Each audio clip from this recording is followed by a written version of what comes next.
Se eu te pedisse para explicar o que acontece com o Luan, quais seriam as suas palavras? Como é que um jogador que foi rei da América e jogador de seleção brasileira se tornou a maior decepção de um clube? Não sabemos como Deus distribui os talentos e nem sabemos que história é que o Luan conta sobre si mesmo. Mas ele era um moleque que tinha tudo para não ser jogador de futebol. E ainda assim o talento que ele recebeu dos céus era tão absurdo que fez com que Luan se tornasse rei da América e multicampeão na sua carreira. 16 de dezembro de 2012. Todo bom corintiano guarda esse jogo na memória. Parecia impossível vencer um grandão e poderoso do futebol europeu. A fiel torcida invadiu o Japão e acreditou do começo ao fim.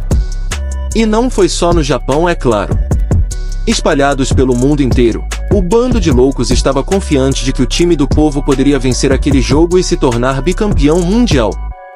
Lá em São José do Rio Preto, bem longe do Japão, um garoto de 19 anos que acompanhava a partida, sonhava estar naquele campo.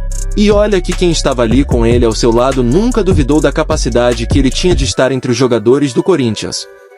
Afinal, o Luan estava começando a carreira no futebol e já jogava muita bola. Luan Guilherme de Jesus Vieira, mais conhecido apenas como Luan, nasceu em São José do Rio Preto em 27 de março de 1993. Brilhou tanto no futsal. Foi tarde que ele decidiu migrar pro futebol. Já tinha 16 anos. Mostrando muito talento. O Luan teve uma infância sem privilégios, criado pela mãe e pela avó. Quase desistiu da bola porque precisava trabalhar e ajudar a família na quebrada. Ele sabia muito bem que precisava escolher com cuidado o caminho ou alguém iria acabar escolhendo por ele. Mas o Luan tinha talento. Precisava de dinheiro e o futebol precisava de bons jogadores. E sem ele perceber como tudo aconteceu, de repente estava no Grêmio. Mas calma que eu te explico. Para resumir, o Luan teve uma passagem no Tanabe, fez dupla de ataque com Túlio Maravilha em busca dos seus 1000 gols. Mas o Luan estava sem receber no Tanabe, deixou o clube e em 2013 jogou a Copa São Paulo de Futebol Júnior pelo Catanduvense. Ele só disputou a Copa por pedido de um amigo, porque ele já tinha desistido do futebol, sabia que tinha que trabalhar, foi sem receber, só para ajudar o seu amigo que estava cuidando do time. Acabou indo bem e recebeu o convite de vários clubes, entre eles o Grêmio, e decidiu jogar pelo Clube Gaúcho. Ali no Grêmio arrumou um contrato. Estava trabalhando com o futebol. E o Luan nem sabia direito o que estava acontecendo. Talvez quando eu falo isso você não entende o que eu estou dizendo, mas presta atenção. Quando ele chegou no Grêmio perguntaram para ele qual era a sua posição. Ele disse, não sei, do meio para frente. Ele não tinha nem posição no futebol. As coisas só aconteciam porque o moleque era muito talentoso. Não tinha feito base, não sabia a posição, não tinha uma estrutura física privilegiada. Tinha o talento e mais nada. Mas o talento já lhe bastava. Há coisas que são para ser, e o Luan era uma delas. Era para ser e foi. Ganhou vaga no time e foi campeão da Copa do Brasil, bicampeão gaúcho, campeão da Libertadores, rei da América. Foi para a seleção brasileira e foi campeão olímpico, o inédito ouro olímpico pro Brasil. Passou pela qualidade e talento do Luan.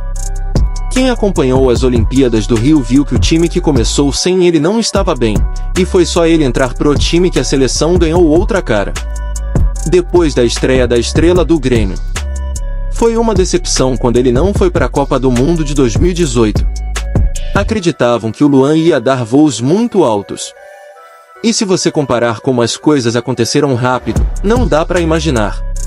Era um menino com brilho, com vida, tava com tudo. E olha só o Luan que deu uma entrevista no podcast do Denilson.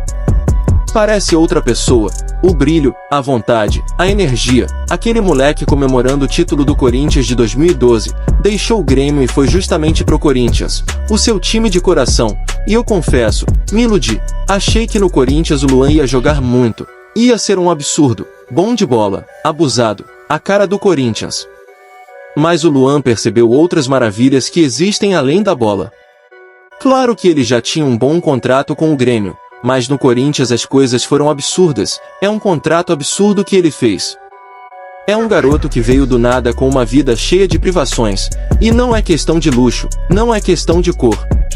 É questão que fartura alegra o sofredor. O Luan perdeu o foco na bola. Mas quantas vezes ele não foi flagrado em festas, baladas, bagunças e o Corinthians estava mal em campo? Um deboche para a torcida que sofre com o time, e ele ganhando um absurdo sem jogar.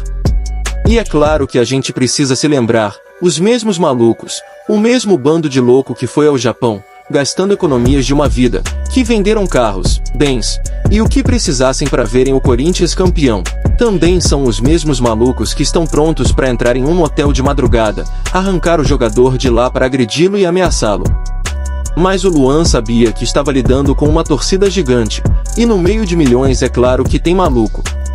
E o Luan pode ser o que for, mas ele não é idiota. Ele sabe muito bem que o Corinthians não é brincadeira. Ele é corintiano. O Luan deslumbrou com dinheiro, com a fama, e com o poder fazer o que quiser. Ninguém vai apoiar a violência.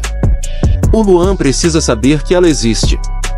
Não dá pra gente idealizar um mundo colorido quando na verdade ele é preto no branco. Já diziam os Racionais, quem não é visto não é lembrado. E nesse momento tudo que o Luan precisava era justamente não ser lembrado. Corinthians sem dinheiro, com notícias de problemas financeiros, e ele ganhando um valor absurdo do time sem sequer entrar em campo. Depois de 3 anos e meio de decepção, aparece pedindo chance em entrevista no momento em que o time vive, é muita falta de tato. O Luan decepcionou o Corinthians.